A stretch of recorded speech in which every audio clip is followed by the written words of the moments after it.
Hi everyone, and welcome to my new video. Long time no see, right? So I hope you're all fine, and I've been in this clinic for 3.5 months now, which is incredibly long. And yeah, I've asked you on Instagram if you have any specific questions about my recovery, about the process, and about the clinic.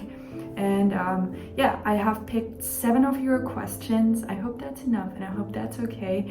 And yeah, I'll answer them for you right now. So let's start, shall we? So the first question is, in your opinion, what's the best thing you can do to recover from anorexia? The best thing you can do is to get help, definitely. The further you get into anorexia, the harder it is to get out of it on your own. So that's a fact. And I myself, I would have never managed to get myself to eat again without the clinic. Never.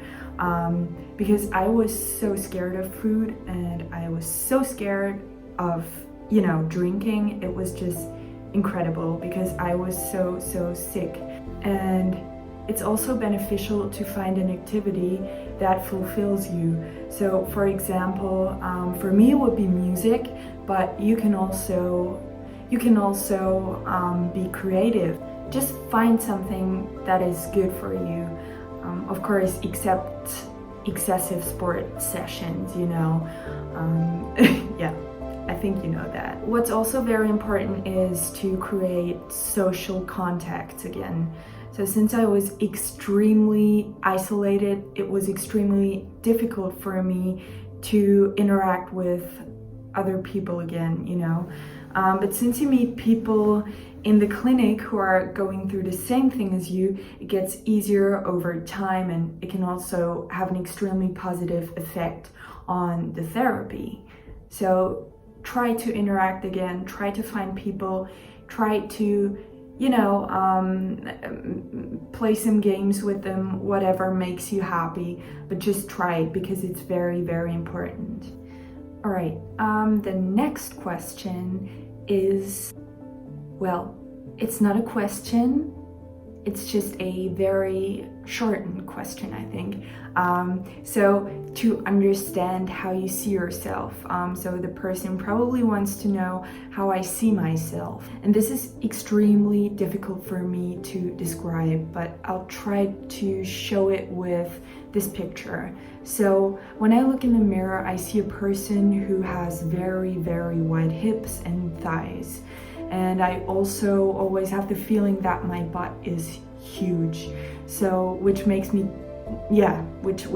totally exhausted, because it also makes me feel very, very uncomfortable in my own skin, because I just don't like to have a butt. I know many girls and women love their butts, but it's just not something I can accept. I have no idea why. And if I were to draw a line around my body to show you roughly how I see myself, it would probably be like this. So you simply have a completely distorted image of yourself because you only concentrate on your problem areas, and these then appear oversized in the mirror. So have any of you also had experience with this? Let me know in the comments.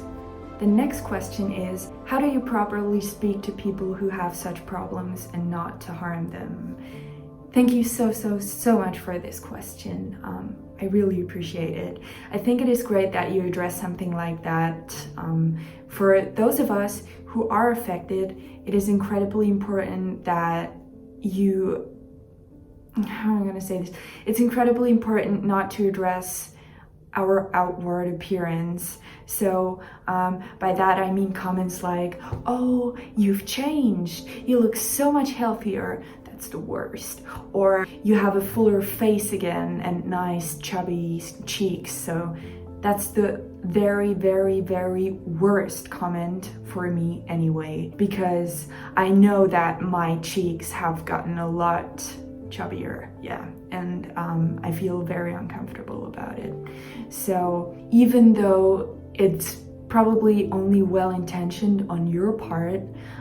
It has an incredibly hurtful effect on us affected persons, and I want to flee right back into the sickness because I can control myself there, you know, or at least I think that I can. Yeah, so you have to imagine it like this.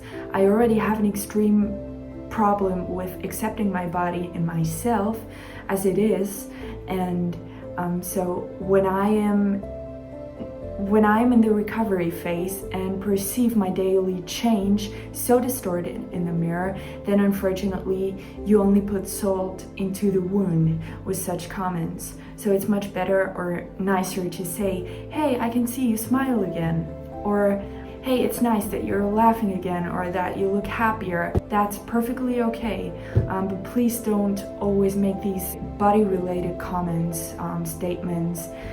You don't really do that with other people either. So, I mean, now for example, the thing with the cheeks, you have chubby cheeks or stuff like that. Yeah, I think that's the most important thing, but of course it's very individual. So some people don't have any problems if you talk about their bodies, and some people do, but I would just recommend to just not talk about it. So yeah, thank you for the question.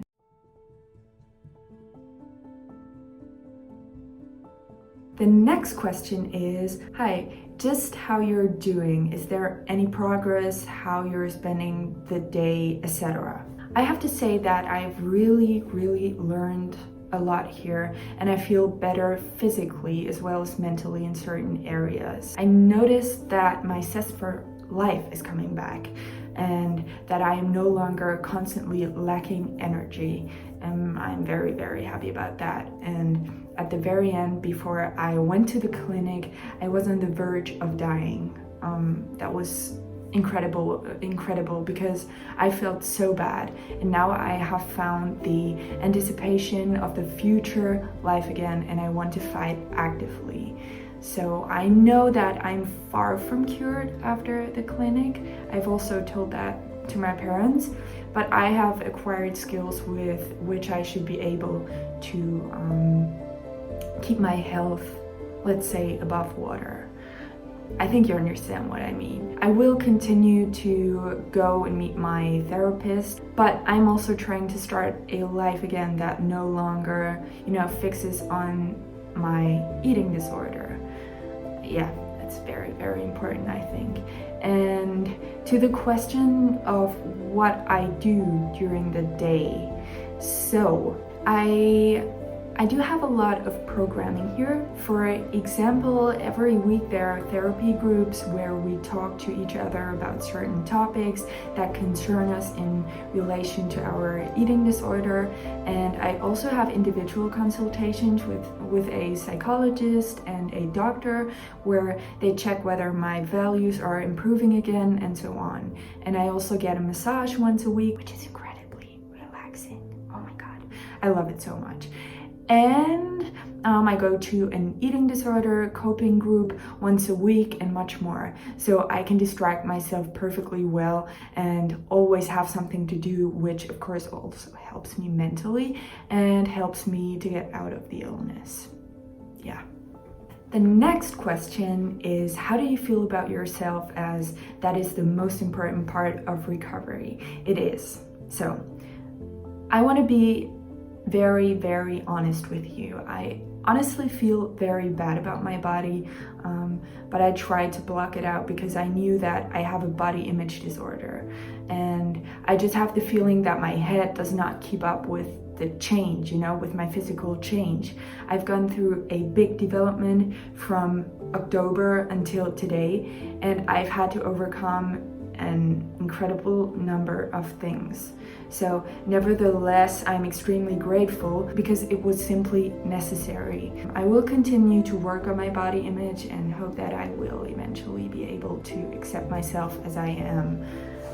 Yeah, because I don't know, I cannot imagine a life where, where I can accept myself. I just cannot imagine it yet because I just feel incredibly uncomfortable, and I have the feeling that I have just changed so much.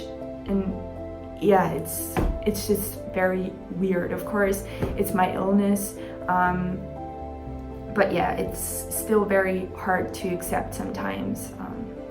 But yeah, of course, I know that looking so sick is not the way to go, you know, and it's not what I should want. And I don't want to look sick. It's just I feel much more comfortable in an anorexic body. Yeah. But of course, that is very irrational, probably. So yeah, just forget what I've said about that. Okay, the next question is, hi, my question is, where does anorexia come from? I mean, is it a total mental issue? Okay, yes. The reason for it is usually based on a person's mental state. So there could have been an event in your life that has triggered an anorexia or an eating disorder, or for example, a loss of a loved person, or a comment about your body, or you're just using it to cope with certain things, you know, that have happened to you, and so on. And it's something so personal that you cannot just generalize. I've already posted a video about my story where I talked about a few specific reasons why this all happened to me, and I will link the video here, I think, if you're interested in it. The next question is if I still play the guitar. Absolutely. No worries about that. Don't be scared. I still play the guitar, but unfortunately I don't have that much energy yet, you know, and my muscles have to recover so that I can play more again, because playing the guitar can be very exhausting sometimes. Sometimes I've been sweating like crazy after I've recorded a video, because it just took so much energy. And like I said, at the end of my anorexia, or let's say before I went to the clinic, I just didn't have the energy anymore, you know. So that's why I cannot post many videos, and I'm just too weak. Yeah. Nevertheless, music accompanies me every day, and I will definitely start to play more again as soon as I feel better and stronger again. I've also written a song here, by the way, that I'll record very soon as I'm back home, and I'm very excited about that. So stay tuned. It's gonna be a German song, yes, I know, but I'm here in Germany, and I thought, yeah, why not adapt to the language spoken here. So yeah, until then, you'll just have to be satisfied with pictures and some videos of me. Yeah, I hope that's okay for you. Alright, that's it with my video. Now I'd like to thank you from the bottom of my heart for the important questions, and of course also for the fact that you're still accompanying me on my way and support me so much. I don't know what I'd do without you, and I don't know where I'd be without you. And if you have any more questions that I haven't answered in this video yet, feel free to write them in the comments and I'll check them out. So see you then, see you again soon, and I love you all. Alright, bye guys.